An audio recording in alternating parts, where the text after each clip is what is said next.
뉴스에서는 보기 어려운 정치인들의 뒷이야기, 언론 보도 이면의 속사정, 기자들의 입으로 직접 전해드립니다.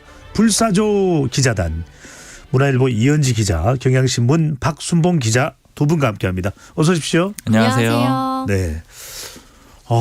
요즘처럼 정치권 연한이 많았던 적이 있나요? 계속 많나요? 어떤가요?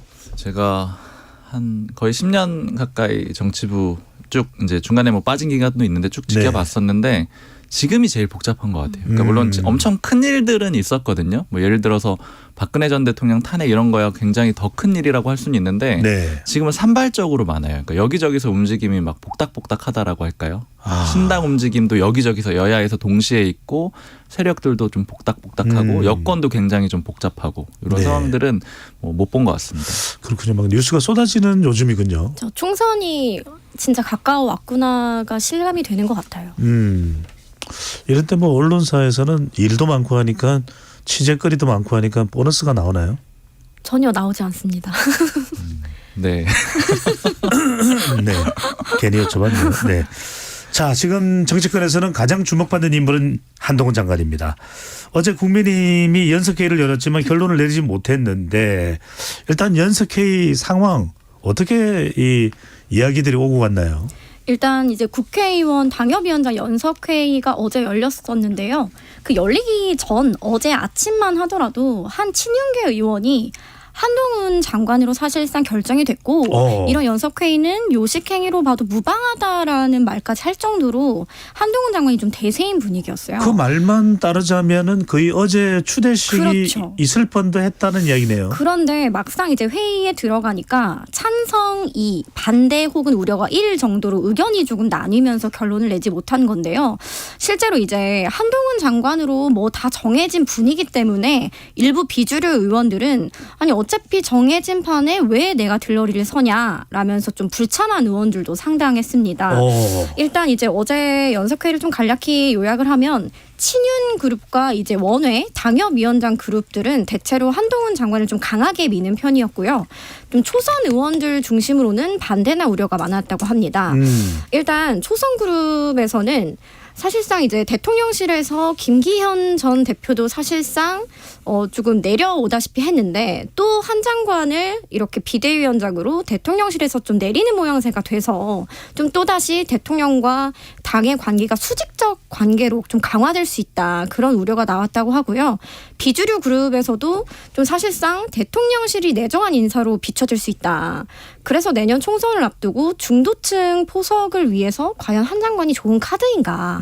너무 우리 지지층만 보고 가는 선거가 되는 게 아니냐. 이런 걱정들이 좀 나왔다고 하고요. 그다음에 주요 쟁점은 아무래도 한동훈 장관이 등판하는 시점을 두고 좀 이견이 컸다고 합니다. 한 장관이 굉장히 당의 중요한 자산이라는 데에는 대부분이 모두가 공감을 했고요. 이른바 보석이라는 표현이 나왔는데 보석요? 네, 보석이라는 표현이 나왔는데 한 장관은 보석이기 때문에 지금 이렇게 빨리 비대위원장으로 모셔왔었으면 안 된다. 너무 이르다. 나중에 정말 적기에 써야 한다라는 의견이 있었고요. 반면 이제 당협위원장들을 중심으로는 보석이면 더 아끼지 말고 빨리 써야 한다.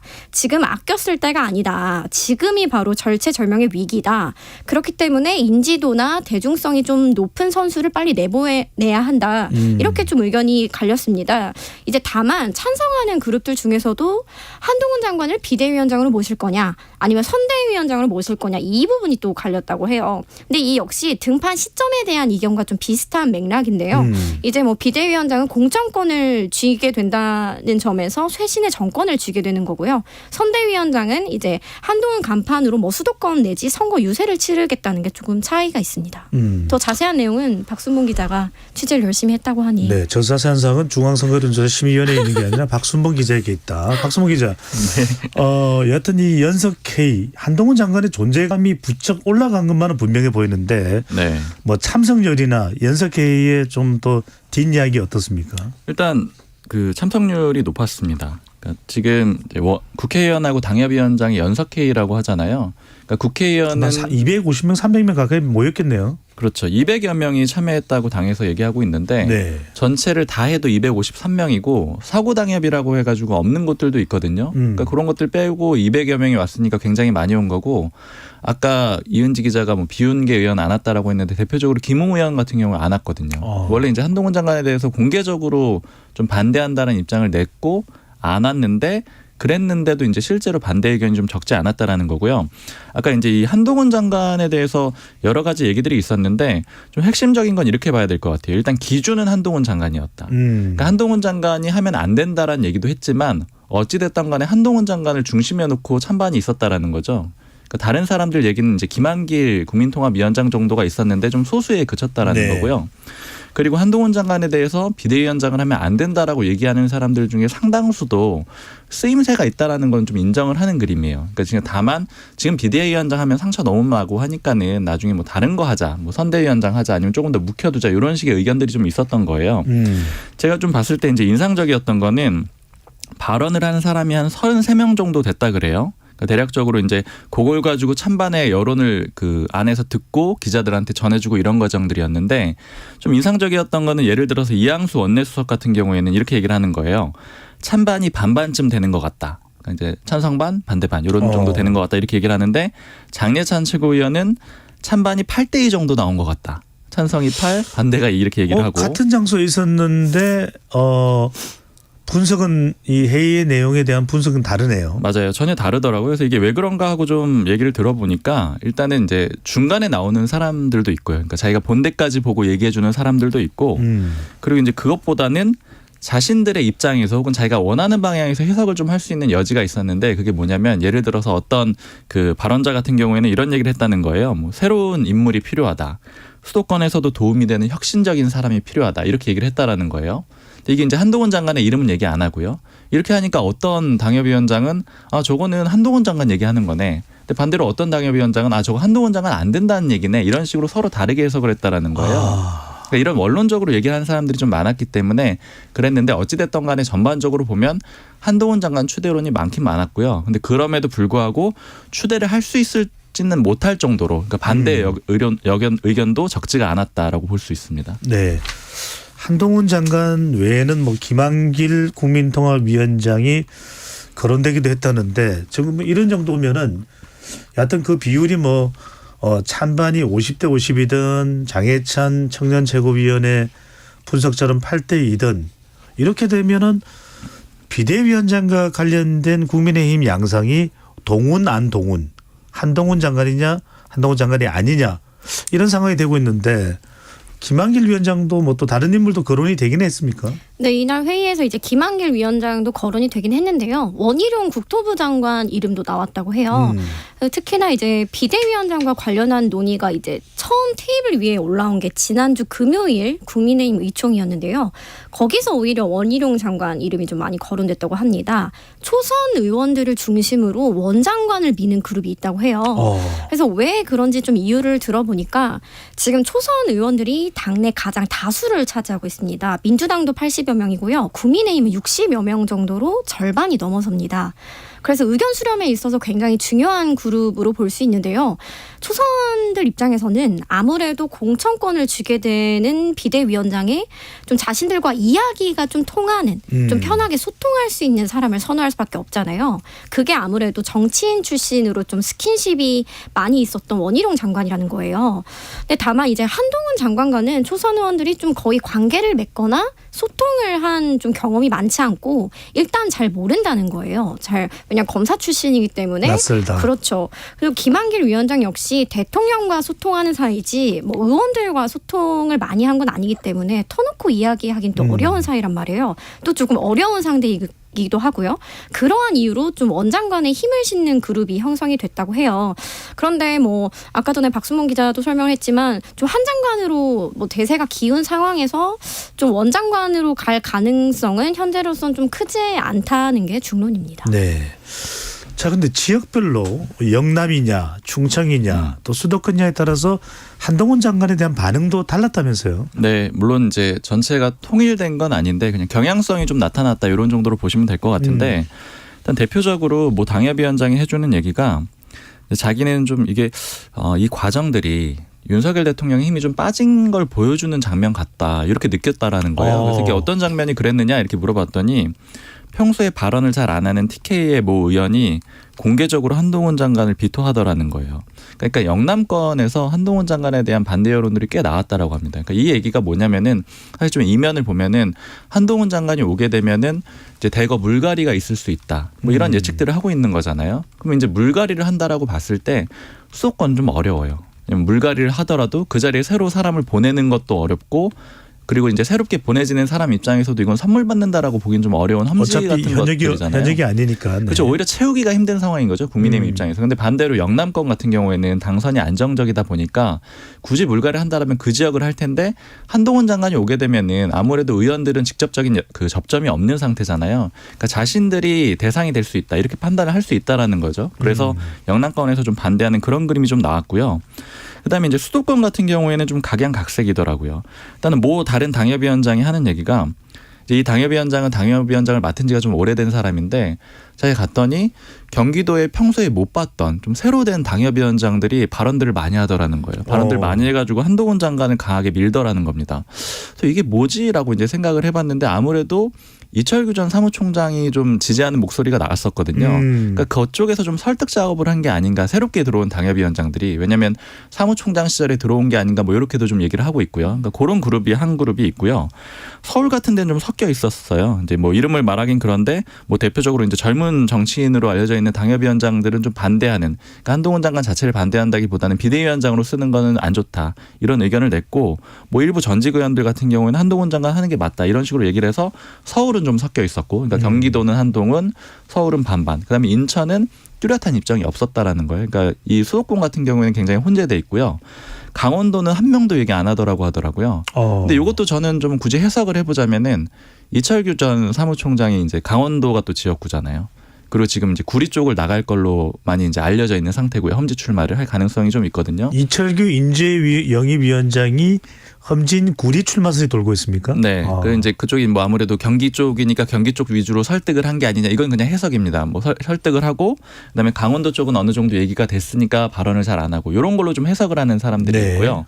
그다음에 영남권 좀 나서고 그다음에 이제 충청은 뭐 한두 명 정도 뭐 성일종 의원 정도 어차피 공개적으로 얘기를 했으니까 나오는 정도 이렇게 돼 있어 가지고 결국 이제 결과적으로 보면은 이 아무래도 이제 설득이 실제 유효했다라면 경기도는 그런 식으로 움직인 것 같고 영남은 아까 말씀드린 그런 이제 이익과 관련된 그래서 이제 발언들이 나온 것 같고 수도권은 좀 왔다 갔다 하잖아요. 그러니까 이게 왜 그런가 하고 좀 얘기를 들어보니까 수도권은 다들 좀 판단이 엇갈리는 거예요. 그러니까 오직 자신의 기준으로 보게 되는데 내가 한동훈 장관이 비대위원장으로 오면 당선이 되는데 도움이 될까 안 될까 요걸 따져보는 건데 모 당협위원장 수도권 당협위원장한테 물어봤어요. 그러면 어떻게 생각하느냐. 이제 본인은 한동훈 장관이 오는 게 유리하냐 아니면 뭐 불리하냐 이렇게 물어봤더니 잘 모르겠다라고 하더라고요. 그러니까 왜 그러냐고 했더니 2030 세대 중에 좀 남성이나 조금 보수적인 성향을 가진 그런 유권자들은 한동훈 장관 되게 좋아한다라는 거예요. 한동훈 장관이 오게 되면 이 사람들 표를 좀 얻을 것 같다라는 거예요.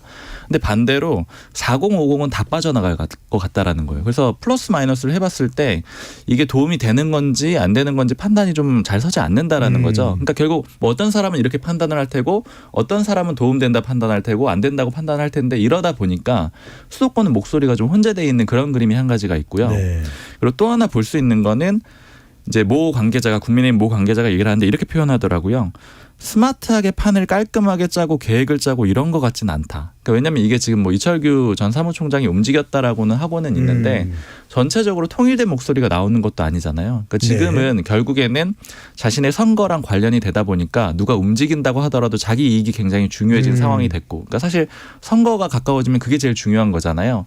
그리고 누군가가 전체적으로 목소리를 내기도 어려워진 구조라는 거죠. 그러니까 네. 전체적으로 판을 짜지도 못했고 판을 짤 수 있을 만큼 영향력도 떨어졌다라는 거예요. 아까 처음에 좀 말씀드렸지만 윤 대통령의 힘이 좀 빠진 것 같은 그런 그림이 들었다라고 하잖아요. 그래서 이철규 인재영입위원장이 움직였지만 그렇게 일사불란하게는 움직이지 않는다고. 그럼 그렇죠. 언제 결정이 돼요? 아마 시간이 꽤 걸릴 것 같아요. 이게 왜 그러냐면은 지금 과정 자체가 굉장히 길어지고 있습니다. 지난 14일에 중진 의원 연석회의를 한번 했고요. 지도부가. 그다음에 15일에 의원총회 했고 어제 연석회의를 했던 거잖아요. 그리고 나서 윤재옥 그 원내대표 겸 뭐 당대표 권한대행이 어제 뭐라고 하냐면은 그 전당대회에 준하는 의견 수렴 과정이 필요할 것 같다 이렇게 얘기를 합니다.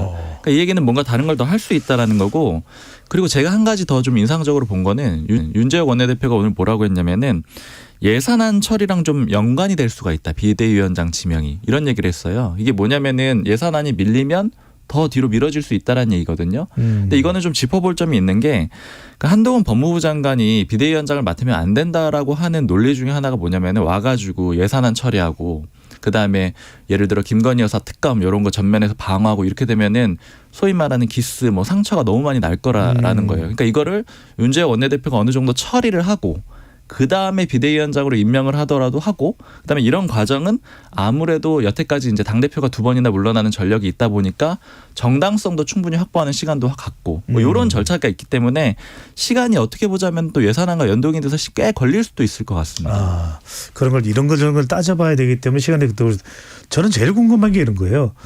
아니 그러면 당에서 비대위원장 추대하면 한동훈 장관은 무조건 받아야 되는 거예요. 한동훈 장관이 고심하다가 전 안 받겠습니다. 전 비대위원장 안 합니다.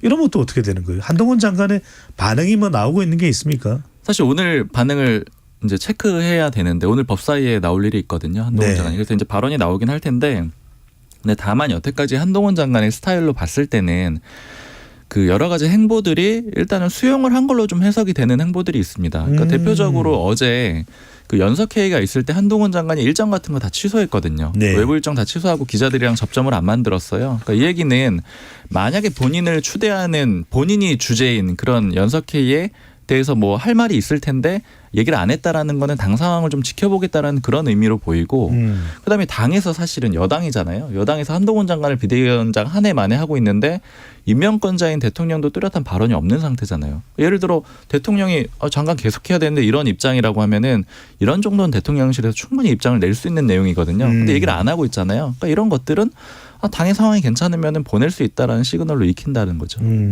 그리고 지도부 같은 경우에도 굉장히 고심이 깊은 게 여의도 연구원 차원에서 그 한동훈 장관을 비대위원장으로 이제 추대하는 것에 대한 찬반 여론조사를 돌렸다고 해요. 그래요. 결과가 어떻게 돼요? 그 결과에 대해서는 말해주지 않았는데요. 아까 뭐 전당대회에 준하는 의견 수렴 과정이 필요하다고도 말을 했는데 뭐 어제 연석회의 끝나고도 뭐 향후에 여론조사를 돌리거나 당원 투표 같은 걸 해볼 수도 있다. 이렇게 조금 백브리핑이 나왔는데요.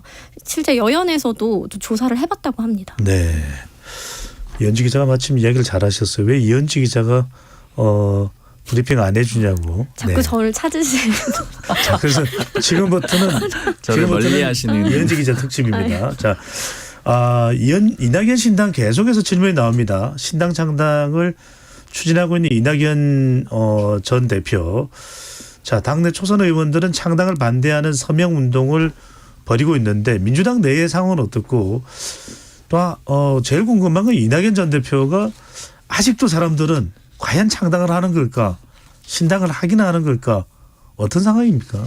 사실 하루에도 몇 번씩 그 기류가 달라지는 것 아니냐 뭐 이런 이야기도 나오고 있는데요. 일단 어제 민주당 의원 3분의 2가 넘는 117명의 의원들이 이낙연 전 대표 신당 창당을 반대하는 서명운동 결과를 발표했어요.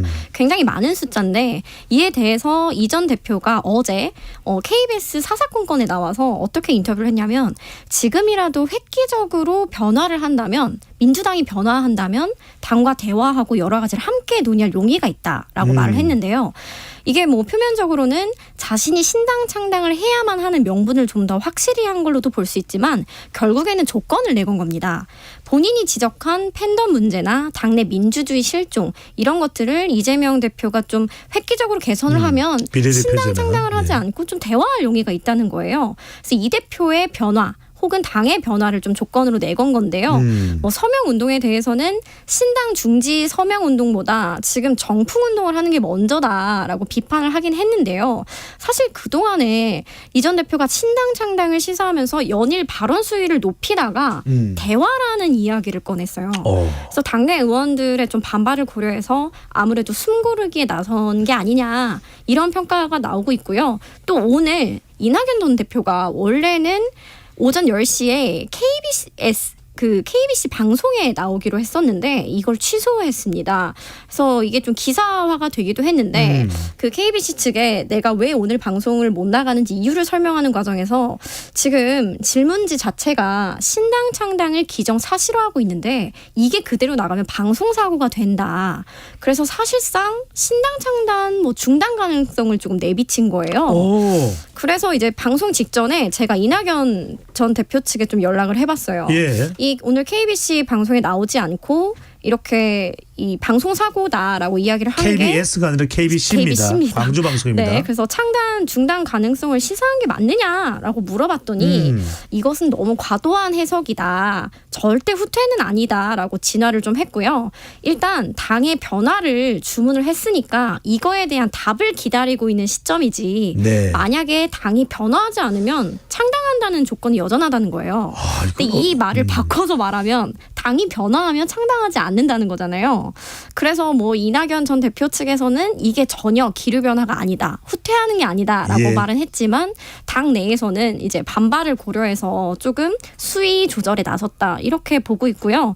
또 한 가지는 김부겸 전 총리와 이재명 대표 만남을 좀 지켜보고 인터뷰를 진행하고 싶다고 말을 했다고 해요.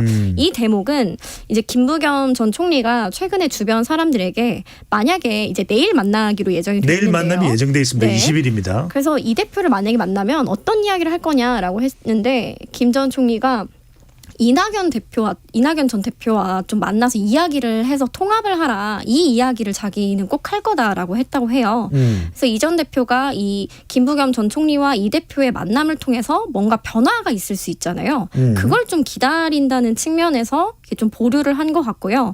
제가 그동안 방송에서 내내 이 전 대표의 신당 창당이 실제 이루어지기 어렵다는 당내 의견이 다수라는 이야기를 전했는데요. 계속 민주당 내의 분위기는 전달을 해주셨죠. 그렇죠. 그렇게 전달을 했는데요. 이번에 117명 의원이 이렇게 반대하고 있는 상황에서 신당 창당으로 가는 게 너무 부담도 크고 명분도 조금 약해지지 않았느냐. 이런 것들이 좀 중론으로 보시면 될 것 같아요. 일단 짧게지만 이재명 대표와 김부겸 전 총리는 만나긴 만났습니다. 김대중 전 대통령의 100주년을 기념하는 길 위에서 김대중 시사회에서 만났는데 이 자리에서도 김부겸 전 총리는 포용을 이야기를 하긴 했습니다. 네. 자, 과연 이게 뭐 창당을 하는 건지 안 하는 건지 계속 이게 오리무중 상태인데 김종민 더불어민주당 의원은 한 라디오 방송에 출연을 해서 획기적인 변화가 없으면 이낙연이 아니라 삼낙연, 사낙연도 생길 수 있다 뭐 이런 또 이야기도 했는데 지금 민주당에서 우려하는 것은 국민의당 트라우마가 있는 거죠? 뭐 그런 분석도 있는데요. 뭐 이낙연 전 대표 측에서도 이렇게 이야기를 하더라고요. 연서명을 받은 것 자체가 이 전 대표 신당의 파급력에 대한 두려움도 있을 것이다라고 해석을 하긴 했는데요. 사실 당 내에서는 국민의당 트라우마는 사실 이낙연 전 대표 신당에는 딱 이렇게 들어맞게 적용이 어렵다라고 말을 해요. 왜냐하면 당시에는 대선 후보로 부상하는 안철수 당시 이제 국민의당 대표가 있었고 호남이라는 지역을 기반으로 했다는 점에서 큰 영향력을 발휘했다는 거예요. 네. 그래서 호남을 포함해서 40석을 만들어내면서 이제 민주당이 뭘 하든 국민의당과 연정을 해야 했었는데요. 그런데 이 전 대표의 경우는 호남에서 더 여론이 안 좋다는 이야기도 제가 좀 꾸준히 해왔던 것 같은데 호남 민심이 어떻냐면 이 전 대표는 지난 대선에서 대장동 의혹을 좀 퍼뜨려서 좀 이재명 대표를 후보로 한 민주당의 대선을 좀 지게 했다. 이른바 대선 패배의 책임론을 좀 씌운 면이 있습니다. 그래서 호남 민심이 좀 싸늘하게 돌아선 상황이고요. 지난주 금요일에 여론조사를 봐도 이 전 대표의 신당 창당을 좋지 않게 본다는 부정응답이 호남에서 가장 높게 나왔습니다. 그래서 이 전 대표에게는 사실상 지역 기반이 없는 거나 다름없고요. 또 이 전 대표가 이제 공고한 차기 야권 대선 주자냐. 또 이재명 대표가 있잖아요. 그래서 그것도 좀 국민의당 트라우마랑은 좀 거리가 있다. 이렇게 이야기를 하고 있습니다. 또 이 전 대표의 신당 창당이 막상 되더라도 관심도나 파급력은 그 순간 꺾일 것이다 라고 의원들이 이야기를 많이 하고요. 때문에 신당의 이제 성공과 실패를 떠나서 분열만은 안 된다. 내년 선거는 정권 심판론 이걸로 똘똘 뭉쳐서 치러야 한다. 이런 측면에서 좀 반대한다고 보시면 될 것 같아요. 네. 그러니까 이낙연 신당이 만들어질 경우에 그 파장 또는 영향이 어느 정도일지가 계속 궁금하실 텐데 방금 전에 이제 이은지 기자가 이야기한 여론조사 결과는 저희가 한국갤럽 조사 결과 좀 바로 개요를 소개를 해드리도록 박순봉 기자가 취재를 해보면 네. 신당 지금 이준석 신당 이야기도 나오고 이낙연 신당도 나오고 이낙연 신당이 실제로 기자들 사이의 이야기를 들어보면 실제 내년 선거에서 미칠 영향 이낙연 신당의 파급 효과 영향 어느 정도로 봐요? 사실 그 제일 큰 신당 중에 제일 큰 파급력을 가진 거는 이준석 전 대표의 신당으로 보는 것 같고요. 전반적으로. 그러나 이제 전체적으로 요약을 해보면은 혼자서는 할 수 없다. 뭐 이런 정도로 요약을 할 수가 있어요. 그러니까 이낙연 전 대표의 신당도 혼자에서는 뭐 아무 영향력이 없는 거고 지금 금태섭 대표가 하고 있는 지금 새로운 선택이죠. 새로운 선택도 이것만으로는 뭐 힘들고요. 그다음에 이준석 전 대표의 신당은 뭐 그 자체로 조금 더 영향력이 있을 거라고 보긴 하지만 이것만 가지고는 좀 힘들 거다. 그래서 결국에 이제 다 묶어야지만 의미 있는 숫자가 나올 거라고 이렇게 예측을 하고 있고 그런데 그렇기 때문에 사실 굉장히 어렵죠. 왜냐하면 되게 이질적인 조합이 되는 거잖아요. 네. 그래서 이제 신당은 이래저래 좀 어려운 상태이긴 합니다. 그렇군요. 그리고 뭐 이전 대표 측 이야기를 들어봐도 지금 비주류 모임이 원칙과 상식이라는 모임이 있잖아요. 그것과도 또 결이 조금 다르다고 판단을 하는 것 같아요. 그래서 이제 신당을 창당하려는 사람들이든지 아니면 탈당을 생각하는 의원들끼리도 이게 좀 하나로 합쳐지기 어려운 상황이다. 이런 이야기가 나오고 있습니다. 네. 또 하나 우리 제일 궁금한 것 중에 하나가 지금 청취자분들이 계속해서 이재명 대표에 대해서 이낙연 전 대표가 겨냥하고 있는 것이 이 비례대표제 왜 병립형으로 돌아가려고 하느냐 준연동형 대선 약속을 지켜야 된다는 얘기인데 이거는 어떻게 지금 가닥이 잡혀가고 있습니까? 아직 뭐 확정된 건 네. 없는데요. 지도부의 고심은 이건 것 같아요. 이제 내년 선거가 사실 한 석이라도 이겨야 되는 중차대한 선거라는 거는 여야 공이 동의를 하는 바인데요. 때문에 지금 현 연동형 비례제로 갔을 때 국민의힘은 위성정당을 만들겠다는 거고 민주당은 안 만든다는 약속을 대선 때 했잖아요. 네. 그래서 지도부로서는 대선 때 한 약속을 지키느냐 마느냐 이 기로가 있고 두 번째는 만약에 지키지 않는다면 병립형으로 회귀할 것이냐 혹은 준연동형제 하에서 자체 위성정당을 만들 것이냐 이 고민이 좀 있는 부분이고요. 근데 다만 최근에 의원들을 만나봤을 때는 그나마 국민들에게 욕을 좀 덜 먹는 그러니까 국민들이 조금이라도 공감할 수 있는 방향은 이제 위성정당은 만들되 조금 플랫폼 정당이라고 하죠. 다양한 시민단체들이 좀 함께하는 뭐 민주당 내부 인사를 포함해서 좀 플랫폼 정당, 플랫폼 위성 비례 정당을 만드는 쪽으로 좀 이야기를 모아가고 있는 것 같습니다. 네. 자 이것도 과연 언제 결론이 날지 뭐 금명간에 결정이 나기는 날 텐데. 아니 네. 금년간에는 안 날 것 같아요. 그래요? 네, 어제 뭐 최고위원이랑 얘기했는데 이거는 뭐 금방 끝낼 수 있는 문제가 아니라고 하더라고요. 그래도 언제까지는 정해져야 되는 시한은 있을 거 아니겠습니까? 그렇죠. 시한은 사실은 진작했어야 됐죠. 진작 네. 뭐 진작 1년 전에 넘겼죠. 원래 이제 획정도 하고 다 마무리 지었어야 되는데 근데 문제 그 민주당에서 나온 얘기가 뭐였었냐면은 이거 왜 급하게 안 하느냐고 하면 좀 주도권이 없대요. 그러니까 아까 이은지 기자가 좀 설명을 해줬는데 그 민주당은 안 하겠다라고 한 거잖아요. 그러니까 그 다시 이제 위성정당 창당하거나 병립형으로 돌아가진 않겠다라고 얘기를 해놓은 거고 국민의힘은 사실은 그때 패스트트랙 연합에 의해서 자기들이 이제 당했다라는 그런 입장이에요. 그러니까 명분이 아무래도 국민의힘에 조금 더 있는 상황이니까 굳이 이 문제를 이제 들쑤시지 않겠다라는 그런 좀 그 전략도 좀 숨어 있는 것 같습니다. 네. 또 이게 또 각 당의 또 이해관계에 따라서 결정되는 것 아닌가 또 이런 우려가 되기도 합니다. 이해관계에 따라 되겠죠. 네.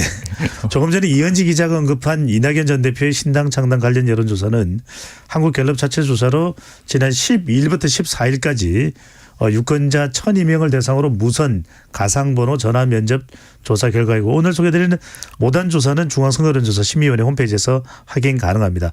광주 전라 지역에서 이낙연 신당에 관한 긍정응답이 26%로 가장 낮았고 좋게 본다는 의견이 부정적인 좋지 않게 본다는 의견은 64%로 광주 전라 지역에서 전국에서 가장 높게 나타났습니다. 자, 또 하나 이은지 기자. 민주당 조정식 사무총장의 지역구인 시흥을 출마를 준비하던 김윤식 전 시흥시장이 민주당 후보 심사 과정에서 부적격 판단을 평가받고 논란이 되고 있네요. 일단 배경을 좀 설명을 드리면 네. 조정식 사무총장의 이 지역구 시흥을은 지난 총선에서도 말이 좀 많았던 곳이에요. 왜요? 그 조정식 사무총장이 당시에 정책위의장이었는데요. 이제 아무래도 좀 고생하는 자리고 일이 많은 자리입니다. 이제 총선을 앞두고 정책을 조금 만들고 하는 작업을 해야 되기 요직이죠. 때문에 그렇죠.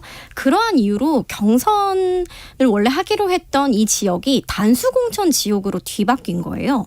그래서 조정식 사무총장은 경선도 치르지 않고 단수공천에 의해서 지금 5선 의원이 된 겁니다. 그래서 당시에 예비 후보들이 경선할 기회조차 못 얻었잖아요.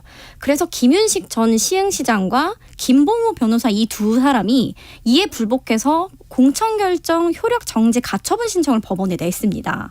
근데 그 당시에 이제 이게 이렇게 받아들여지지 않아서 김윤식 전 시장이 좀 무소속으로 나왔다가 5일 만에 조금 철회를 하기도 했는데요. 지난 2002년 20년 총선을 이야기하는 네, 겁니다. 맞습니다. 그런데 이번에 이제 김윤식 전 시장이 이번에도 예비 후보로 등록을 했는데 이번엔 그 당시에 경선 불복을 했다는 이유로 부적격 판정을 내린 거예요. 그런데 또 당시에 같이 소송을 했던 김 변호사는 2차에서 통과가 됐다는 겁니다. 이건 좀 형평에 맞지 않잖아요. 그래서 이제 조 사무총장에 대해서 지금 이제 친명 대표 중진 의원으로서 불출마 요구가 비명계를 중심으로 나오고 있는 상황에서 오히려 자신의 경쟁자를 공천 심사에서 배제시킨 겁니다. 그래서 이걸 두고 좀 말이 많이 나오고 있고요. 그래서 김 전 시장이 뭐 이르면 내일 중으로 좀 기자회견을 또 열 거라고 해요. 오늘 네. 좀 전화를 했더니 엄청 격양돼 있는 상태고 이제 사무총장이 이런 이 예비 이제 후보자들에 대해서 본인의 경쟁자를 쳐내는 그러니까 졸렬한 수법을 썼다. 사실상의 해당 행위다라는 말까지 했고요. 또 한 명이 더 있습니다. 예. 네, 김 전 시장뿐만 아니라 최성 전 고양시장도 시장 시절에 당정 협의에 적극 응하지 않았다면서 부적격 판정을 받았어요. 근데 이분이 친낙계로 손꼽히는 분이고 네. 친명계 한준호 의원 지역구인 고양을 출마를 준비하고 있었습니다. 그래서 당시에 당정 협의를 했던 자료를 다 당에도 냈는데 이런 결과가 나왔다고 해요. 그래서 이 최성 전 고양시장 역시 내일 기자회견을 좀 예정을 하고 있는데요. 오늘 한다고 하더라고요. 아, 2시에. 오늘 오늘요? 옮겨졌나요? 네. 그래서 두 사람 모두 지금 친낙계로 좀 분류가 되는데 모두 다 이제 정적 제거다, 비명 찍어내기다라면서 거세게 반발을 하고 있고요. 그래서 당 내에서는 지금 경선에서부터 보통 공천 파동이 좀 일어나잖아요. 근데 지금 예비 후보 이제 적격이냐 부적격이냐 이 단계부터 너무 일찍 이제 터졌다. 우려의 목소리가 좀 커지고 있는 상황이에요. 그래서 조 사무총장이 아마 이에 대한 입장을 좀 밝혀야 봉합이 될 것으로 보이고요. 오늘 이제 비주류 모임 원칙과 상식 조홍천 의원 같은 경우는 이 사안을 이제 언급을 하면서 조 사무총장이 사퇴해야 할 일이다. 이렇게까지 직격하기도 했습니다. 네. 공천 갈등이 이제 서서히 또 불거져 나온다고 맞아요. 사실 봐야겠네요. 원칙과 상식은 좀 전에 보니까 네. 논평을 아예 냈습니다. 공직 후보자 검증마저 사유화하려는가 이렇게 아예 논평을 공식적으로 냈기 때문에 조금 더 분란이 좀 커지는 상황이에요. 이런 상황도 또 이낙연 전 대표의 반응과도 또 연결될 수도 있는 부분이고요. 한번 지켜봐야 될 것 같습니다. 자, 사실 뭐 어제 오늘 가장 큰 뉴스는 송영길 전 대표 구속이라고 봐야 되겠죠. 네. 지금 민주당도 민주당이겠지만 국민의힘에서도 송영길 전 대표 구속이 가져올 파장이 또 만만치 않아 보이는데요. 자, 민주당에서는 박수몽 기자 어떻게 지금 상황을 대응하고 있습니까? 그림이 조금 그 개파랄까요? 아니면 뭐 주류 비주류, 지도부 비지도부 이렇게 좀 나눠지는 그림이 좀 있어요. 지도부 같은 경우에는 일단 오늘 원내대변인은 이제 그 무소속이라는 점을 좀 강조하면서 특별한 입장이 없다라고 했고요. 이 대표 측 그 관계자한테 좀 물어봤더니 파급력이 크지는 않을 것 같다. 왜냐하면 이제 이미 많이 알려진 사안이고 그렇게 해가지고 당의 지지율은 이미 떨어진 상태이기 때문에 구속이 됐다라고 해서 뭐 별개의 문제로 새로 불거질 것 같지는 않다. 뭐 이렇게 얘기를 했는데 이게 이제 좀 주류 쪽 시각이고요. 네. 뭐 예를 들어서 또 약간 친명계로 볼 수 있는 안민석 의원 같은 경우에도 이건 이제 검찰이 좀 너무하다. 그러니까 불구속 상태에서 재판해도 될 것 같은데 왜 이렇게 하는지 모르겠다. 검찰공화국 같다. 약간 이제 여권을 비판하는 그런 쪽으로 나왔는데 다만 이제 비주류 비명계 쪽에서는 목소리가 좀 달라요. 같아요. 일단은 이 문제를 이재명 대표의 사법 리스크랑 많이 연결을 시키고 있거든요. 그러니까 뭐 대표적으로 김종민 의원 같은 경우에는 이거 방탄정당의 늪에서 빨리 빠져나가야 된다. 그러니까 예전에 송영길 전 대표 요 문제가 불거졌을 때 당이 대처한 게 좋지 않았다 이렇게 얘기를 하면서 이게 결국에는 이재명 대표가 이런 리스크가 있기 때문에 이렇게 나서는가 이렇게 나올 수밖에 없는 게 아니냐 이런 식으로 비판이 나오고 있고요. 그리고 제가 좀 수면 아래서도 얘기들을 들어봤는데 뭐 여러 가지 얘기들이 있는데 일단 조금 뭐 긍정적으로 보는 목소리도 있는 건 뭐냐면 그래요. 네, 그 소위 말하는 조추송 신당 있잖아요. 그러니까 송영길 전 대표도 포함이 되는 이제 조국 전 법무부 장관, 추미애 전 장관, 그다음에 송영길 전 대표 이렇게 해가지고 만들 수도 있다라는 신당인데 어쨌든 송영길 전 대표의 신당은 끝났다 이렇게 얘기를 하면서 그거 만드는 거는 좀 민주당에 도움이 안 되는데 그 가능성 자체는 이제 완전히 끝난 게 아니냐. 뭐 이거는 약간 뭐 긍정적으로 평가를 하는 내용도 있었고요. 이재명 대표의 직접적인 반응이 혹시 나온 게 있습니까? 이 대표는 아직 구체적인 반응 내지는 않았습니다. 아, 그렇군요. 자, 이런 상황 속에서 어제 윤석열 대통령은 내년도 예산안을 조속히 확정해달라 이렇게 직접 채촉하는 목소리를 냈습니다. 실제로 이미 이제 윤석열 대통령도 대통령실은 이관섭 정책실장, 한우섭 정무수석이 이재명 대표를 또 예방한 바가 있었는데 이 예산안 좀 빨리 통과시켜달라고 민주당 입장은 지금 어떻습니까? 실제 그 예방했을 당시에도 굉장히 정책실장이 많은 것들을 좀 요청을 했다고 합니다. 예산 어떤 것들이 시급하고 그래서 원래는 예방을 하면 20-30분이면 끝나는데 그 예방이 거의 1시간까지 길어지기도 했거든요. 근데 일단 민주당은 20일에 단독으로라도 이제 감액 예산안을 통과시키겠다는 좀 방침입니다. 물론 당연히 협의가 된다면 협의된 거를 올리겠다는 거지만 지금 거의 이견이 좁혀지지 않은 상태라고 해요. 뭐 R&D 네. 예산이라든지. 그래서 이제 여당 인사에게 그럼 물어봤어요. 민주당이 지금 20일에 뭐 단독으로라도 이제 감액 예산안을 통과시키겠다고 하는데 그럼 국민의힘은 어떻게 할 거냐라고 물어봤는데 민주당이 설사 단독으로 이 감액 예산을 통과시켜도 정부 여당에게는 카드가 있다는 거예요. 바로 추가 경정 예산 편성인데요. 그래서 만약에 이걸 민주당이 20일에 단독으로 감액 예산을 통과시켜도 큰 실익이 없을 거라고 좀 설명을 하더라고요. 어떤 이야기냐면 만약에 민주당이 감액 예산안을 좀 단독으로 통과를 시키게 되면 국민들도 좀 총선을 앞두고 또 민주당이 168석으로 이제는 정부의 예산안까지 좀 단독 처리하는구나 이렇게 부정적 인식이 좀 커질 수 있고 또 여기에 이제 정부 여당은 내년 1월에 총선을 앞두고 추경을 할 수 있다는 거예요. 그때 좀 하고자 했던 정부 사업 예산안을 증액하면 된다. 또 이렇게 좀 내다보더라고요. 근데 사실 만약에 예산 안 되면은 여건이 더 불리하다라는 얘기도 좀 들었어요. 그러니까 예를 들어 이제 예산이 안 되면 올해 안에 그럼 준예산으로 가게 되거든요.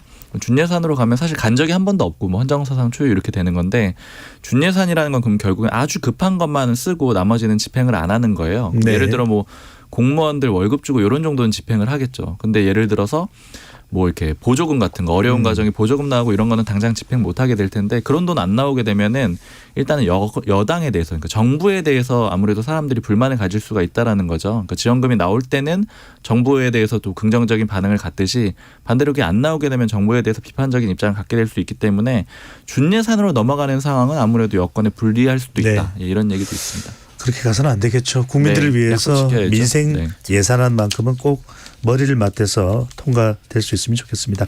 지금까지 불사조 기자단 문화일보 이은지 기자, 경향신문 박순봉 기자와 함께했습니다. 두 분 말씀 잘 들었습니다. 고맙습니다. 감사합니다.